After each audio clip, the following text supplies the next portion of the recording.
does all of this sort of just confirm it's human nature to, snicker and talk behind people's back? This next fellow, of course, never does that. But he could be a good historical read on that sort of stuff. The Carlyle Group co-founder and author of the American Story, Conversations with Master Historians. Of course, I'm talking about David Rubenstein. David, good to see you. My pleasure to be here. Thank you for having me. What do you think of this back and forth? I know these events and these global powwows, this sort of stuff happens. Sometimes it's caught on mic. Other times it's just sort of whispered and snickered. What do you think? I think the most important thing is to make sure you know when your mic is on and when your mic is off. So right. I try very hard to do that because I have been caught myself saying sometimes things I wish I hadn't said. I can't picture mean or nasty things. I would just say sometimes you say things in private that you don't really want public, so I guess this happens. And look, there would not be such a thing as a summit if there weren't something unusual happening. If summits went along as smoothly as they are supposed to go, it wouldn't be fun to cover, right? So every time I've ever seen a summit, there's always something that happens that people didn't anticipate. So this summit probably had some of those things as well. But in the end, I think they have made pretty good progress on NATO-related issues. The most important thing there is this. There was concern whether President Trump cares about NATO or not, and I think he made it pretty clear that he thinks NATO is important, as I think most people who've been involved with NATO do. So I think that's a good thing. Do you think, though, David, that this president gets treated differently? Maybe because he's a bull in a china shop, he's pretty blunt, says what's on his mind in front of cameras, putting other foreign leaders on the spot, that they don't flip over him, and they make it very, very clear. He clearly has a different approach and personality than the people who typically have that job. So it's different, and people are getting used to it. And I think that clearly the press and others are trying to adjust to it. He has a strong personality. I know him somewhat, and I would say he's just different than other people I've known who've been president of the United States. That's not either good or bad. It's just a different personality, and people have to adjust to that. I wonder if there's some calculation, though, going on here, David, in that he's really reaching an American audience. If he's putting them on the defensive about, for example, defense spending to keep up to their NATO commitment, that is something that a lot of American citizens, voters, hear and say, yeah, he's right about that. They should pay up.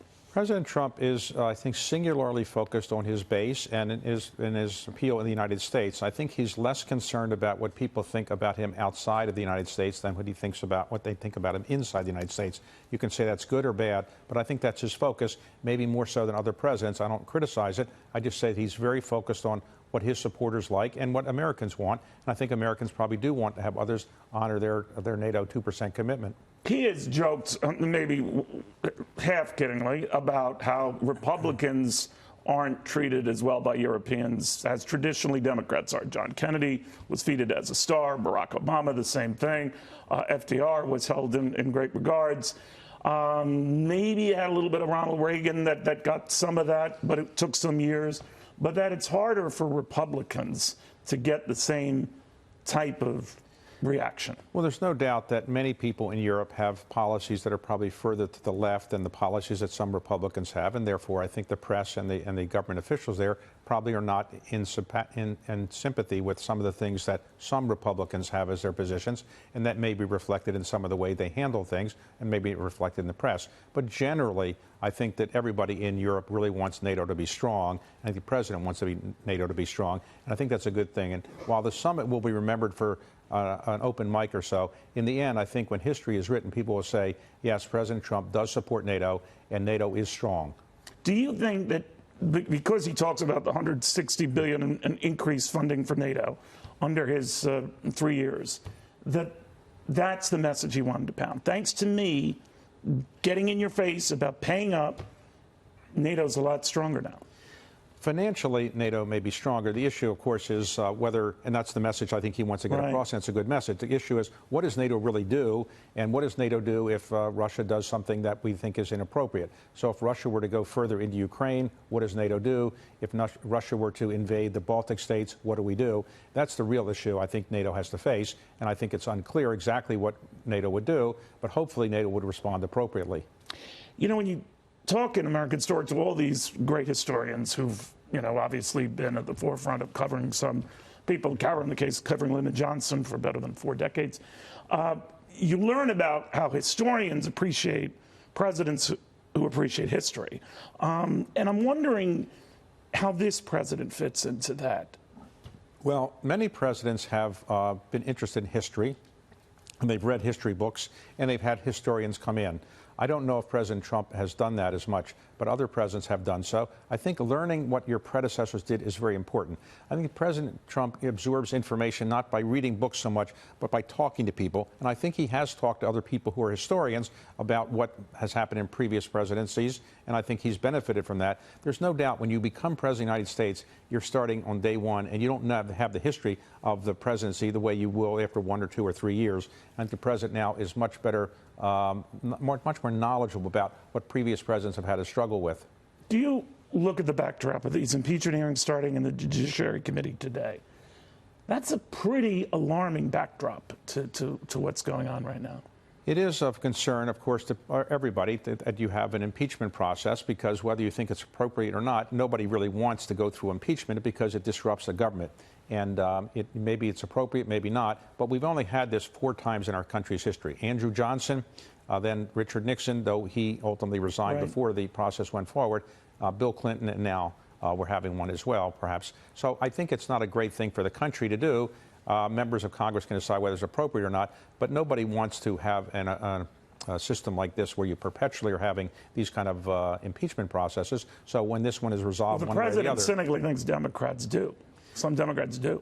I don't know that anybody really wants to go through an impeachment process. I think what people really want to do is have the government work as well as possible. Now, this may be more political than it should be. In fact, all impeachment processes are political. Andrew Johnson's was political. I think all of them have some politics to it. It's rarely the case in all of the impeachment processes where people of the opposite party or the same party as the president actually get involved and support an impeachment. It has happened, but generally, people of the opposition party are the ones who tend to support the impeachment process. Let me flip around, talk about your Carlyle expertise, your financial expertise. Of course, it's made you a multi-billionaire. But this notion that the markets, and the president constantly pounds them, are inexplicably linked to presidential performance. That when they were down, they didn't benefit Jimmy Carter. They didn't benefit Herbert Hoover. When they were up, they certainly benefited Bill Clinton through impeachment, Ronald Reagan. And I'm just wondering if his fixation on these markets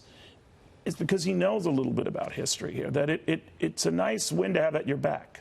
One of the things that I think all presidents recognize is that presidents who are running for re-election in recessions do not tend to get re-elected. Right. The last one who got re-elected was William McKinley in 1900. But when George Herbert Walker Bush ran, Jimmy Carter ran, and also when Gerald Ford ran during a recession, they didn't get re-elected. So if you're a president and you know enough about history to know that that's the pattern, you want to make certain that you don't have a recession. I think. Does he overdo it? Does he risk overdoing it? Well, I think the president wants, as all presidents do, to have a very good economy. And I think he's obsessed with making certain the economy stays strong, and he doesn't want to have a recession in the year that he's running for re-election. So I think all presidents want that. Some presidents aren't able to prevent that. I worked in the White House for Jimmy Carter, and we obviously didn't want a recession, but we had one. And George Herbert Walker Bush was perceived as having a recession. It turned out it really wasn't a recession. Yeah, it was just turning around. Right. But a little too late for people to notice. He didn't really get the benefit of it, unfortunately, from his point of view. But I think President Trump, I can't speak for him, but my impression would be that he recognizes if he's in a recession, it's not going to be great for a re-election. But if he's not in a recession, I think his chances of getting re-elected are reasonably good. Do you think a China trade deal would sort of ice the deal here? Because the president seemed to throw cold water on that by saying that, we might not get a deal until after the election. Because that would rattle markets. Did yesterday, a little less so today. My view is that there will be a deal. I don't have any inside information. I can't speak for the administration. But I do think they're very, very close. And I do think there will be an announcement in the not too distant future. There's always one last thing that has to be resolved or so. I was in China recently. I did have a meeting with many other people as well, with Xi Jinping, and I think I had a sense out of that there's something that's going to get done. It won't solve all of our problems. It'll be a phase 1, and when phase 2 will come, we don't know. But I'd be very surprised if the president would want to go into a re-election with this overhanging him. I find it, I'm a little offended that Xi Jinping met with you. He did not meet with me, but it could have been just a scheduling. Well, I think he wanted to meet with you, Right. but he told me they just couldn't get he didn't have your cell phone number. Yeah, I but, got it. Next time I How, will get... in all seriousness, how did it go? I mean, what was his temperament? What could you read? The Chinese delegation, whatever you want to call it. What's their read of this? There was a number of people in the meeting, Hank Paulson and... Former Treasury Secretary. Right, and Henry Kissinger and a number of other people from the United States and elsewhere. There was probably 30 people in a meeting. And he took questions, and then he wrote down the questions, and he answered them in seriatim. And I think he's obviously a smart person. I've met him before. He knows what he's talking about. He's not going to go different from his talking points. He doesn't say things that are surprise. But I think generally he gave the view that he wants a balanced, fair trade agreement with the United States. He made it clear he doesn't want to be pushed around. But I think he made it clear that he thinks that a good trade agreement now would be a good thing for both countries. Were you getting a sense that he could wait this out just as much as the president says he could wait this out? I don't think he was trying to say I'm going to wait it out, but he didn't want to say, well, if I don't get the agreement, I'm in trouble. So no president wants to say, I have to have an agreement. And I think President Trump's statement, again, I can't speak for him, but I don't think he'd want to say, I better get this agreement soon because otherwise I'm in political trouble. He wouldn't say that. And I think he made it clear, look, I don't have an agreement now. That's okay. I can survive without one. I think he's sending a message to China, look, I don't have to have one, so don't feel I'm desperate. But I think they're very close, and I think it will get done in the not too distant future. Can you hang with me through this next break?